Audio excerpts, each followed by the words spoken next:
నెల్లూరులో కూడా వైసీపీ మంత్రులకు వ్యతిరేకంగా నిరసనలు వెలువెత్తున్నాయి. పవన్పై వ్యాఖ్యలు చేసే స్థాయి వైసీపీ మంత్రులకు లేదని జన సైనికులు కౌంటర్ ఇస్తున్నారు. ప్రతిపక్షాలను అడ్డుకునేందుకు ప్రజా వ్యతిరేక జీవోలు తెచ్చి గొంతునకే ప్రయత్నం చేస్తున్నారంటూ మండిపడుతున్నారు. దీనిపై మరింత సమాచారం మా ప్రతినిధి నరేష్ అందిస్తారు. ఎస్ రాజేంద్ర, ప్రస్తుతం మనం నెల్లూరులో ఉన్నాం. ప్రధానంగా కాసేపు క్రితమే అయితే టీడీపీ అధినేత చంద్రబాబు నాయుడు, జనసేన పార్టీ అధినేత పవన్ కళ్యాణ్ ఇద్దరు భేటీ అయినటువంటి పరిస్థితుల్లో ఒక్కసారిగా కూడా రాష్ట్ర వ్యాప్తంగా పొలిటికల్ హీట్ కొనసాగుతుందని చెప్పుకోవచ్చు. ఈ నేపథ్యంలో ఇటు చంద్రబాబు నాయుడు పవన్ కళ్యాణ్ భేటీ అయిన తర్వాత కూడా ఇటు వైఎస్ఆర్సీపీకి చెందినటువంటి కొంతమంది మంత్రులు చేసినటువంటి వ్యాఖ్యలుగా నిరసనగా ఇప్పుడు ప్రతిపక్ష సంబంధించినటువంటి పార్టీలు, ప్రధానంగా టీడీపీకి సంబంధించిన నేతలు మనతో ఉన్నారు. ఏదైతే మంత్రులు చేసినటువంటి వ్యాఖ్యలపై వాళ్ళంతా కూడా ఖండిస్తున్నటువంటి పరిస్థితి కనపడతా ఉంది. పవన్ కళ్యాణ్ చంద్రబాబు భేటీ అవడం పట్ల ఏంటి ప్రధానమైనటువంటి సమస్య? ఇప్పటికే అనేక రకాలైనటువంటి అనేక సమావేశాల్లో కూడా ఈరోజు రాష్ట్రంలో ఉన్నటువంటి ప్రభుత్వ ఏదైతే ప్రధానంగా వ్యతిరేక విధానాలను కూడా ఈరోజు ఈ యొక్క టీడీపీకి సంబంధించినటువంటి అధినేత చంద్రబాబు నాయుడుతో పాటు అదేవిధంగా జనసేన అధినేత పవన్ కళ్యాణ్ వీళ్ళిద్దరూ కూడా గత కొంతకాలంగా కూడా కలిసికట్టుగా నడిచేటువంటి యోచనలో ఇద్దరు ఉన్నట్టుగా ఇప్పటికే అనేక రాజకీయ విశ్లేషకులు కూడా చెప్తున్నటువంటి పరిస్థితి ఉంది. సో ఈ నేపథ్యంలో ఈరోజు భేటీ చాలా పూర్తి స్థాయిలో ప్రాధాన్యత సంతరించుకుందని చెప్పుకోవచ్చు. ఈ యొక్క భేటీ అనంతరం కూడా చంద్రబాబు నాయుడు మీడియా సమావేశం కూడా మాట్లాడడం జరిగింది. ప్రధానంగా ఈరోజు ప్రతిపక్షాలనే టార్గెట్ చేస్తూ జీవో నెంబర్ 1 తీసుకురావడం పట్ల కూడా వాళ్ళంతా కూడా పూర్తి స్థాయిలో కూడా రాష్ట్ర ప్రభుత్వాన్ని దించే వరకు కూడా ఈరోజు రాష్ట్ర పార్టీలకు సంబంధించినటువంటి అన్ని పార్టీలు కూడా ఏకం చేసే ఆలోచనలో ఉన్నట్టుగా తెలుస్తుంది. మనతో పాటు ప్రధానంగా మంత్రులు మాట్లాడినటువంటి వ్యాఖ్యలు ప్రధానంగా ఖండిస్తున్నారు. టీడీపీకి సంబంధించినటువంటి నేతలు కూడా ఉన్నారు, మనతో పాటు వాళ్ళు మాట్లాడతారు. చెప్పండి, ఈరోజు ప్రధానంగా కాసేపటి క్రితం ఈరోజు ఉదయం నుంచి కూడా రాష్ట్ర వ్యాప్తంగా ఒక పొలిటికల్ హీట్ కొనసాగుతుందని చెప్పుకోవచ్చు. టీడీపీ అధినేత చంద్రబాబు నాయుడు, పవన్ కళ్యాణ్ ఇద్దరు కూడా సుమారు 3 గంటల పాటు కూడా భేటీ అయ్యారు. చాలా చర్చించుకోవడం జరిగింది. ఈ నేపథ్యంలో వైఎస్ఆర్సీపీ మంత్రులు మాటలు కూడా ఇటు ట్విట్టర్ల ద్వారా కూడా ఘాటైనటువంటి వ్యాఖ్యలు కూడా ఇటు పోస్ట్ చేశారు. ఈ నేపథ్యంలో రాష్ట్ర వ్యాప్తంగా కూడా జనసేన నేతలతో పాటు టీడీపీ నేతలు కూడా రోడ్డు ఎక్కారు. మీరేమంటారు? ఈరోజు వాళ్ళిద్దరు భేటీ అయ్యారు. ఏంటి ఈరోజు రాష్ట్ర ప్రభుత్వంలో మంత్రులు మాట్లాడుతున్నటువంటి మాటలు ఎలా అనిపిస్తున్నాయి మీకు? అంటే మొదటి నుంచి మన ఉదయం నుంచి ఊహించిందనండి.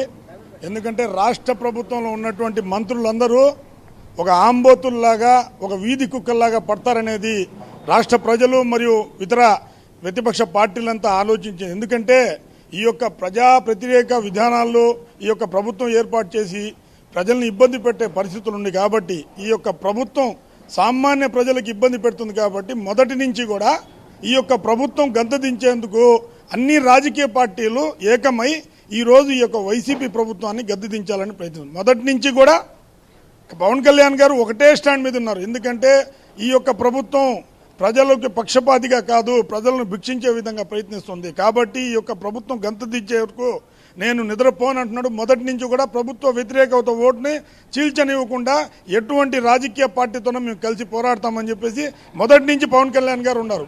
ఎందుకంటే ఈరోజు 168 సంవత్సరాల ఈ యొక్క చట్టం, బ్రిటిష్ వారి యొక్క చట్టం తీసుకొని వచ్చి ఈ యొక్క ప్రభుత్వం ఈ యొక్క ఆంధ్రప్రదేశ్ రాష్ట్రంలో ఇలా ఇన్ని రోజులు జరుగుతారు. కాబట్టి మొన్న కుప్పంలో పోలీసులు ఈ యొక్క ప్రభుత్వ విధానాలపై కుప్పంలో ఒక మాజీ ముఖ్యమంత్రి అతని సొంత కాన్స్టిట్యున్సీలో పోలీసులు అడ్డగింపుని చూసి పవన్ కళ్యాణ్ గారు వచ్చి భేటీ అవ్వడం అది సర్వసహజం. ఏంటంటే ఏదైనా ప్రతిపక్ష పార్టీలో ఏదైనా ఇలాంటి ఈ యొక్క ప్రభుత్వాలు దురాగతాలు చేసినప్పుడు కలవటం అనేది ఒక సాంప్రదాయం అనేది ఉంది. అది జగన్మోహన్ రెడ్డి పార్టీకి ఉన్నటువంటి నాయకులకు ఆ యొక్క సాంప్రదాయం లేదు. ఎందుకంటే వాళ్ళు రాక్షసులు. గతంలో కూడా వైజాగ్లో పోలీసులు పవన్ కళ్యాణ్ గారిని అడ్డగించినప్పుడు చంద్రబాబు నాయుడు గారు పోయి కలిశారు. కేవలం చంద్రబాబు నాయుడు గారు, పవన్ కళ్యాణ్ గారు కాదు, అన్ని రాజకీయ పార్టీలు, ప్రతిపక్ష పార్టీలు ప్రజల పక్షాన నిలబడి ఈ యొక్క ప్రభుత్వాన్ని గద్దెదించేంత వరకు ప్రయత్నిస్తున్నారు.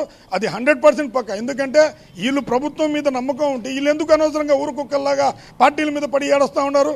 చంద్రబాబు నాయుడు గారి మీద, పవన్ కళ్యాణ్ గారి మీద ఎందుకు పడి వస్తున్నారు? మీ ప్రభుత్వంపై అంత నమ్మకం ఉంటే మీ పాలన మీరు కొనసాగించండి. ఇది మొదటి నుంచి కూడా మేము ఊహించిందే. ఎందుకంటే వీళ్ళ పాలనపై వాళ్ళకే నమ్మకం లేదు. ప్రజల్లో పార్టీలపై అటు తెలుగుదేశం కానివ్వండి, జనసేన పార్టీని కానివ్వండి మన స్పందన వస్తుంది.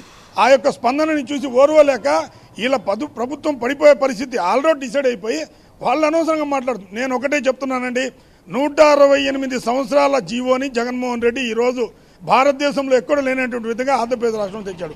ఇదే జీవో గత ప్రభుత్వాల్లో ఉండుంటే, తెలుగుదేశం ప్రభుత్వంలో ఉండుంటే జగన్మోహన్ రెడ్డి ప్రజలు గడపోయేవాడా? ప్రజల్ని నమ్మవలికి వాళ్ళని ఇబ్బంది పెట్టేవాడా? వాళ్ళని మోసం చేసేవాడా?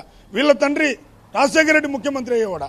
కాబట్టి ఇప్పుడు మేము ఒకటే చెప్తున్నాం, ప్రజలు మరియు ఇతర రాజకీయ శక్తులు ఏదైతే పార్టీలు, ప్రతిపక్ష పార్టీలు ఇవన్నీ ఆంధ్రప్రదేశ్ రాష్ట్ర స్వాతంత్రం కోసం పోరాడాల్సిన అవసరం ఎంతైనా ఉంది. ఎందుకంటే ఇలాంటి రాక్షస పరిపాలనని అంతమొందించాలంటే ప్రజలు, పార్టీలు, స్వచ్ఛంద సంస్థలు, అనేక ప్రభుత్వ రంగ సంస్థలు కూడా కలిసికట్టుగా పోరాడితే కానీ ఇటువంటి రాక్షసుడిని పంపించే రోజు దగ్గర ఉందని చెప్పి తెలియదు. మరోవైపు ఏదైతే ప్రధానంగా మంత్రులు ఆరోపిస్తున్నారు, ఇప్పటికీ ఇందాక అంబటి రాంబాబు కూడా ఘాటైనటువంటి వ్యాఖ్యలు చేశారు, చాలా వ్యంగ్యంగా మాట్లాడినటువంటి పరిస్థితి. చంద్రబాబు నాయుడు ఒంటరిగా వెళ్ళి గెలవలేకే ఈరోజు పవన్ కళ్యాణ్ తీసుకొచ్చుకుంటున్నారు, పవన్ కళ్యాణ్ని వాడుకొని వదిలేస్తారు అంటూ కూడా ఆయన వ్యాఖ్యలు చేశారు. వీటి మీద అసలు ఒక స్పష్టత ఉందా టీడీపీ క్యాడర్లో మీకు కూడా?